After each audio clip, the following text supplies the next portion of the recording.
Hey friends, welcome back. Want to give you an update what's going on in the markets today. I'll share my thoughts and I want to get yours as well. So this is a headline.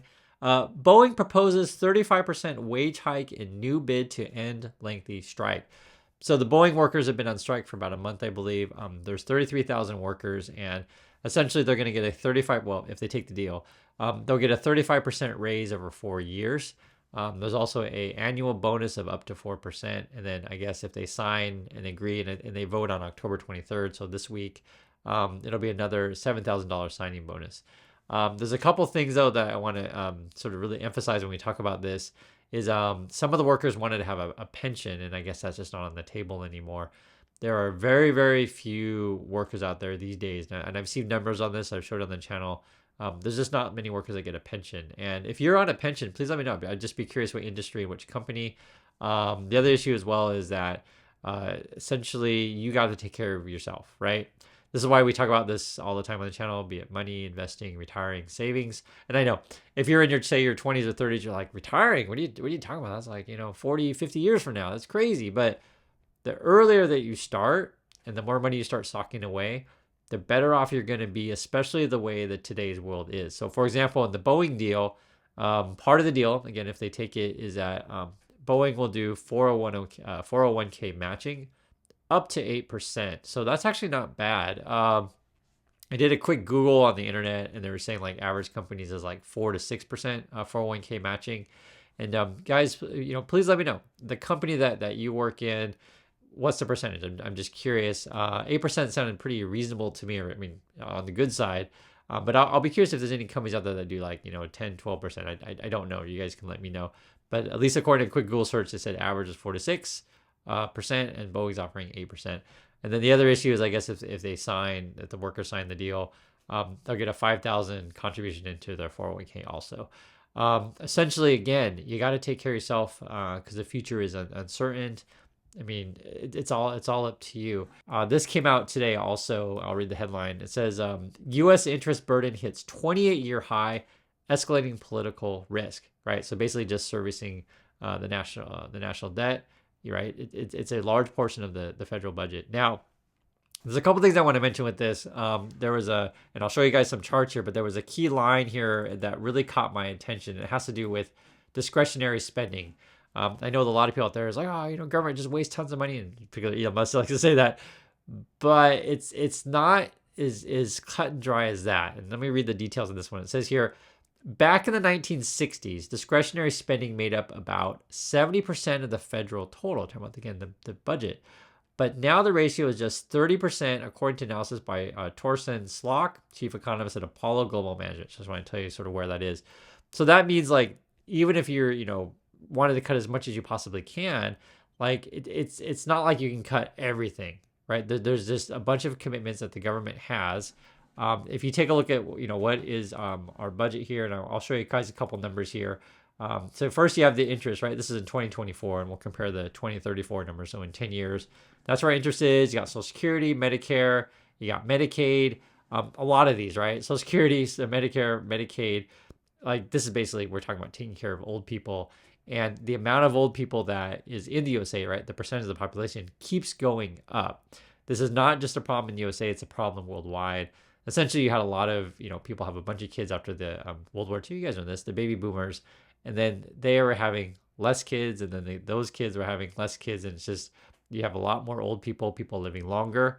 Costs of medical care are going up, and we don't have enough workers to support said elderly. So it is not just, like I said, it's not just USA. It's a worldwide phenomenon. I think the only place that maybe doesn't have this kind of situation is maybe Africa, but there's just a different situation because they're still having a lot of kids right over there. But you can't really compare like, say, I don't know, like Kenya to the USA. It's just a different situation. But I just want to say though, in many developed countries though, you have the situation where a lot of elderly people and not enough young workers. And then you got your, defense discretionary, non-defense discretionary, and other mandatory. So the mandatory stuff again is stuff that the government's got to pay for. So there's not that much discretionary spending. There's not that much you can cut. It doesn't mean you can't cut. You totally can, but it's not as much as you think it is, or how some people portray it. In 2034, Social Security, Medicare, interest payments, right? These are all going to go up, assuming that nothing changes. I would, if I had to bet, I think they're going to either raise the retirement age, as they probably have to do, or cut benefits, or both. The other issue you can do as well, which I think is something that needs to be, I don't know why no one's talking about it. I mean, it's just, our current politics is crazy. I'm just talking about math. They probably need to raise the amount that you can, tax for Social Security, right? Basically raise the limits. Is it like 120 or something right now? You guys can correct me. I don't have the exact number in my mind at the moment, but I know there's been talk that they'll raise the amount. And then another thing you could do theoretically, and it's I don't know if it'd be controversial or not, but you could say, hey, if I don't know, you make over 5 million a year or whatever, right? Just pick some number. Then maybe you don't need Social Security. So that might be controversial, but I don't know. The question would be like, does someone like Elon Musk or Warren Buffett need Social Security, right? And would that even affect enough to move the needle? But it's just something to mention. So that's just a couple things that I'm thinking about. But at the moment, I just think our whole system is not sustainable, and it's largely due to we have just a lot more old people, right? Right here. Here's the chart I want to show you. Projected senior population, so this would be people 65 plus, the numbers just keep going up. So back in 2010, right, basically the elderly population in USA was only 40 million people. By 2070, so yes, it's still a long ways away, but you're getting close to 100 million people, right? So is that going to be like a third of the population, like kind of in that range, maybe a fourth? Right now in 2020, the elderly people were 55 million. Then in 2030, it was 71 million. Yeah, you guys can see the numbers going up. So this is something that you got to watch out for. And again, you got to take care of yourself. And I really do mean this with a sense of urgency, to where just don't expect other people to take care of you. Take care of yourself. That's sort of the theme of today. Part of this, and I want to mention this, is I completely understand sort of the plight of many workers. So we're talking about Boeing, we're talking about the longshoremen the other day. If you guys don't know, I always mention this, like I grew up in Oregon. I grew up around construction sites, so I really know what it means to work. I grew up around farms, these kind of things. And I actually, I just want to say, I never worked in a factory, but I take that back. I actually had a friend in high school. His uncle had like a temporary employment service, and so I would do like crazy odd jobs every now and then. Basically, what you do, you call in, like in the morning on a weekday, and you say, hey, do you have any work for me? You get your name on a list, and they may just call you out of the blue and say, you got to go show up at X work site, and you may work there for like 1 or 2 weeks. The last time I remember, it was like a small little factory. I can't remember what we were doing exactly. It was like a metal machine, and we had to press something, and I just don't remember what it was. I don't remember what it was, but it was like pressing small parts. So it's funny, it's things you remember when you kind of trigger your brain on this stuff. But going back to here, the American Factory, I'm just recommending this documentary because it really kind of reflects the plight of many people.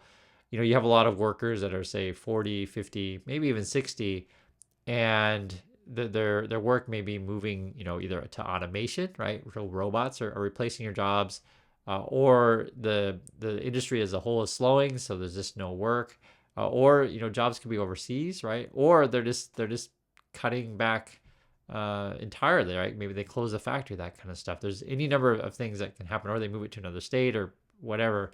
But I just want to, if you haven't seen this show called American Factory, I just think it really captures the world that we live in. So I recommend it. One of the things that I was thinking about too is, well, there's a couple things. So we got to talk about a little bit about the election, like how, what are the candidates saying, how are they going to deal with, essentially Social Security and taking care of the budget, this kind of stuff. I don't know. It's like, it doesn't seem to be a huge issue, like this kind of stuff that I talk about. It's just math, like make the math work.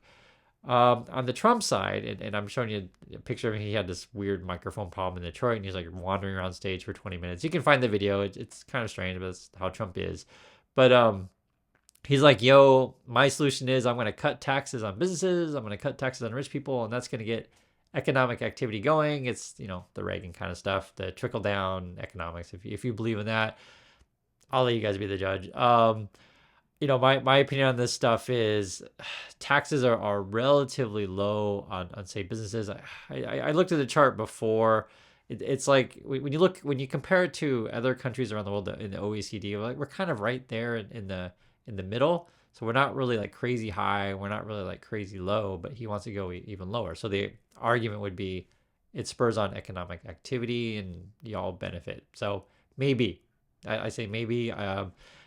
the way our markets are and the way that our companies work is, company makes more money, they just put more money in the CEO's pocket. They don't necessarily give it to the workers. So that's why you got to mention this stuff with the Boeing thing, right? And I'd just like to hear you guys' thoughts on that. If you disagree, if you say, hey, no, at our company they profit share, and some companies do actually. Delta would be one of them. I was sharing with you guys that the other day, but there's not that many companies today that profit share. It's just not. On the Harris camp, so and this is kind of what you're faced. So in my opinion, just give you kind of a brief rundown. I think Trump is basically saying, vote for me, I'll raise tariffs and I'll try to, block out the foreign goods, and theoretically all of our factory jobs will come back to USA. That's kind of what he's trying to say. I don't think it's either one is going to happen. And the Harris camp, she's basically saying, hey, we're just going to give you more money, which I mean, I understand that. But my opinion is I think she's making a lot of promises that she can't keep. So, whether or not they get any of that legislation through, who knows, right? And that's kind of what we're faced. My opinion, I think it's clear, one person's more sane, the other person's more crazy, and I'll let you guys be the judge of who is who. But regardless of who wins, right? Because I can't predict. The polls seem really, really tight. You still got to take care of yourself, because whatever promises they're making on the campaign trail today, there's no guarantees of any of it, right? They got to pass it through Congress. The only stuff that maybe could be, quote, guaranteed to make Trump and his tariffs. So that's sort of why, I mean, you could probably just pass them. And I think that's part of under the executive branch, you can just raise tariffs. And essentially that's sort of why the projections keep saying that under Trump, the inflation will be higher and growth will be slower, right? But again, even those aren't necessarily guaranteed. The growth one, we looked at a projection from the Wall Street Journal. They're projecting kind of the same regardless of either president. A little bit slight advantage to Harris in growth, but it depends who you ask on that one. But however, almost all the economists are saying definitely increased inflation under Trump. So there's that. And I know whenever you mention this politics stuff, people get really upset and angry and stuff like that. But I just tell you guys what people who study this stuff every day, which would be economists, what they say, and that's what they say. I know my news is different than your guys', and I want to show you guys a couple things of why it's different and things that I think about that, maybe not necessarily in the American radar. We talk a lot about Tesla on this channel and sort of, why you talk about investing in markets, stuff like that is like, okay, which companies are awesome, etc. And I know when you, flip on the YouTubes, there's so many people telling you out there that Tesla's going to grow to the moon and everyone's going to be buying electric vehicles and we're all going to be so rich, etc. I just am not seeing it, and I think that's frankly pipe dreams. Typically how this stuff works, and you could talk about Nvidia or Tesla, is that if a particular company is making money on something, right? If it looks like there's opportunity, there's other companies that are going to see that opportunity and going to jump in. Now, this was an interesting one because look, so basically Hyundai and Toyota, and Hyundai owns Boston Dynamics, so you can say Hyundai, Boston Dynamics, and Toyota, they're going to like team up and try to build a humanoid robot, which is pretty interesting. Now, I personally think humanoid robots is kind of a fool's errand. I don't know if it's really going to ever be profitable. But for those of you who think that Tesla's the only show in town, you got another thing coming. I promise you, Boston Dynamics is a real company. Hyundai and Toyota are real companies. And if all these three get together, I think they're going to crush Tesla. That's my opinion on this. The idea is that I guess Boston Dynamics is going to do the hardware and Toyota is going to do the software. And so we'll see. They're promising it was like 100 robots in the near future, something like that. So, it's not going to be like a ton of these things, but they are going to be building them. And I wanted to point this out to you too. And I always like to show you guys this just to give you a different point of view that maybe other channels don't give you. This is a top global, the top 6 global automakers in terms of like how many cars they sell. Toyota sells like 11 million a year, something like that. Volkswagen at 9 million. But Volkswagen, they're having a lot of problems over there, so they may, I think, really drop. Number 3 is Hyundai, right? And then you got Renault, so at 6 million, Hyundai sells 7 million. And then you got GM and Stellantis at each 6 million. So, if Hyundai and Toyota start, teaming up a little bit more, you may see some really interesting products come out. There was another story that I guess they're working on some sort of hydrogen thing. It says here, Toyota, Hyundai's chiefs to meet in Seoul for Hydrogen Alliance. So I think they're meeting, it's like October 27th, so like a week from now. They're going to be doing something together with racing teams, and we'll see. Because it may turn out, guys, that like the stuff that Tesla's working on now, it's just like a complete dead end. And Toyota and Hyundai just again mop the floor with them. I just don't think it's out of the question. Today, even though I live in Korea, I'm still a bit biased to Toyotas and Hondas because I've had a lot of experience with them in USA, and I know they're reliable cars. But I can tell you, living here in Korea, the Kias and Hyundais they are real cars. It's a real companies, and they seem to be making a lot of inroads. So I'll just be curious if there'll be more cooperation between the two. Other issues as well. Some people ask me about this, and my wife and I, we actually have been talking about this the last couple of days. It's been in our news. This is a wild story, not in a good way at all. I guess North Korea is sending troops to fight with Russia against Ukraine. My understanding of it is, I guess the Korea. So we just call it Korea. I know you guys say South Korea, but we live in Korea. Korea's intel. I guess we have spy satellites that have been watching North Korean troops board onto Russian ships, and they're heading over to the front lines. It could be as many as 12,000 troops is the rumor. I don't think we know for sure. And would this spark a greater, effectively World War or something like that? I don't know. I already know that North Korea has been giving weapons to Russia. That's been reported several times. North Korea has also been blowing up roads connecting South Korea and North, because there actually were roads. I think they all might be gone now, because there were some businesses like I saw something, I don't know, a couple years ago where there was a chicken business, just like chicken restaurant business, where there'd be like cooperation between some sort of entrepreneur in both countries. But these days though, the ties seem to be like a lot looser, right? Not so close. And then I don't know, this alliance with Russia thing. I don't have anything positive to say about it. Other than when people ask me about this kind of stuff, this is the first time we've seen something like this. Generally speaking, North Korea will shoot missiles into the ocean, something like that. So it's just not really that concerning. If I were concerned, though, this is definitely more concerning. They're not necessarily more aggressive towards us in the South, although I'm not making up, they've been like flying balloons over us and like dropping poop. It's kind of weird. I don't know. And then I don't trust anything that they're doing on over there. So just keep an eye on this. I think it is concerning. And I guess the North Korean troops are going to wear Russian uniforms. That's what I had read, but we'll see what ends up that being. Now, if you're curious what my wife's opinion is, so she's Korean, that's Yeji.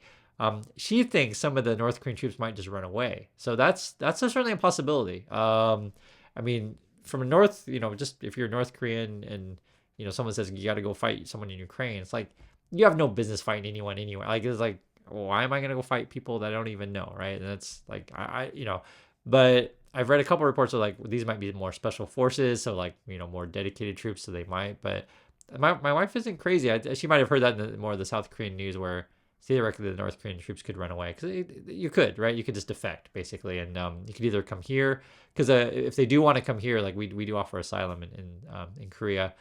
Theoretically, they could go to China as well. So we'll see. I don't know.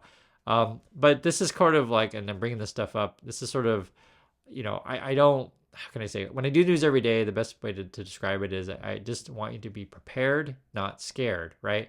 Understand what's going on in the world, understand where the opportunities are, and these kind of things. And I know when we're talking about, say, the Boeing workers situation, is just, you can't depend on, say, the pension stuff, right? Or with the government, like it looks like that there's just not that much that they may be able to do for you in the future. So take care of yourself. If you want to know, like, just keep it as simple as you can. Just invest in index funds. Hold some cash, bonds, CDs, this kind of stuff. I know I always mention this stuff, and some people say, bonds, CDs are no fun, but it's guaranteed, right? Guaranteed sleeping all night is fantastic. Index funds is way, way safer than individual stocks. You can do individual stocks if you want. I have no problem with that, but just know what you're doing and understand that the numbers are real when I present this stuff to you guys, and I just try my best to keep you informed. So I always appreciate your time, everyone. I enjoy hanging out with you. I want to hear your thoughts on any one of these things that we talked about, and I'll catch you on the next video.